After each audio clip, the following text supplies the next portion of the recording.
Welcome back to Optimize Health, where we're making easy, healthy, and delicious meals. Today we're continuing in a series on Fix Your Period. Last time we talked about lowering our estrogen and detoxing after ovulation and using some different techniques to do that in order to help reduce how much uterine lining is built up and therefore help reduce how much bleeding we may have, and also getting our body primed for the next hormone in the cyclic phase, which will be progesterone. That's what we're going to talk about in this video. So oftentimes with an estrogen dominance, which so many of us have struggled with or currently are struggling with, we also have low progesterone, and there are a number of reasons for that. A pretty widespread common underlying factor is going to be high stress levels, and with that comes high cortisol. Cortisol competes with our body's ability to construct and produce the progesterone hormone. And so what we can do are things to reduce our stress levels. That's going to be whether it's a quote unquote good stress, or it's emotional or psychological stress, if it's over exercising or You should talk to your doctor, healthcare provider, or veterinarian to see if any of these recipes, suggestions, or contents of these videos are right for you.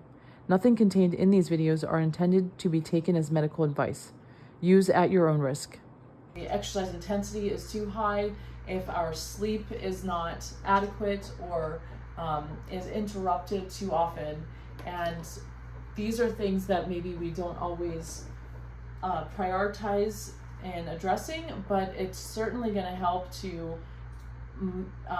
basically normalize our periods, our cycles, and then also help to decrease uterine bleeding during the period portion of the cycle. There's a lot of mood impacts, as well as what we all know as the premenstrual syndromes like PMS, bloating, fatigue, irritability, trouble sleeping, and progesterone is a really great aid with sleep. So if you're able to promote your own progesterone naturally, that's excellent. There are some really non-invasive and gentle alternatives for women that especially are nearing their perimenopause years, maybe in their 40s and above. Typically, there are some outliers. Age isn't a precise cutoff with this thing. It's very individualistic.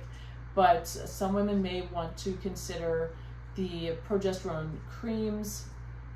And also another very important thing, especially since we do so much food and wellness, I wanted to mention how important it is to make sure that you're not doing too low carb or keto during that progesterone phase of your cycle. So approximately days 21 to about 28, when most women would have their bleeding that following day, day 1.